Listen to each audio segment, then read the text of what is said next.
David Tebib et Florent Ouzo prolongent le mariage.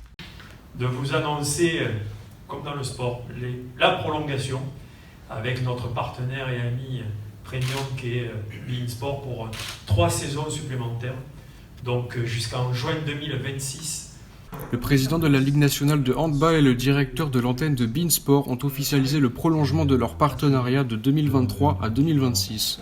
La chaîne va continuer à diffuser les 3 plus grandes affiches de chaque journée de l'Icumoli Star League sur ses canaux premium.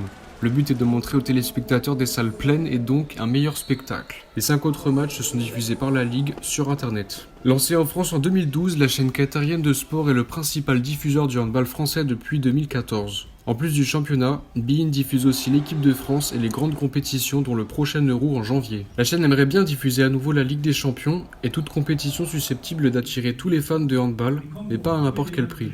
Clair, évidemment qu'ils auront dans le futur leur place sur la chaîne beIN, puisqu'on parle de clubs qu'on retrouve le week-end sur les antennes, évidemment, mais pas à n'importe quelle condition.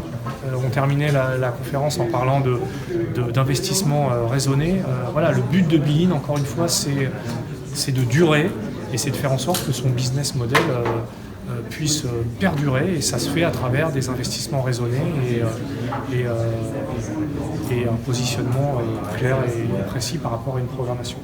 beIN Sport et la Ligue ne communiquent pas sur le montant du contrat, mais nous savons qu'il se situe aux alentours de 4 millions d'euros par an. Ce chiffre stable permet aux diffuseurs de s'inscrire dans la durée et garantit la visibilité de la Star League. A l'inverse, le basket français se trouve sans diffuseur cette saison. Le montant est très faible comparé à un sport comme le football, mais les clubs de hand n'en sont pas dépendants. Les recettes de droits TV représentent moins de 10% de leurs revenus. À titre de comparaison, chez les clubs de football de Ligue 1, la part varie de 25 à 75%.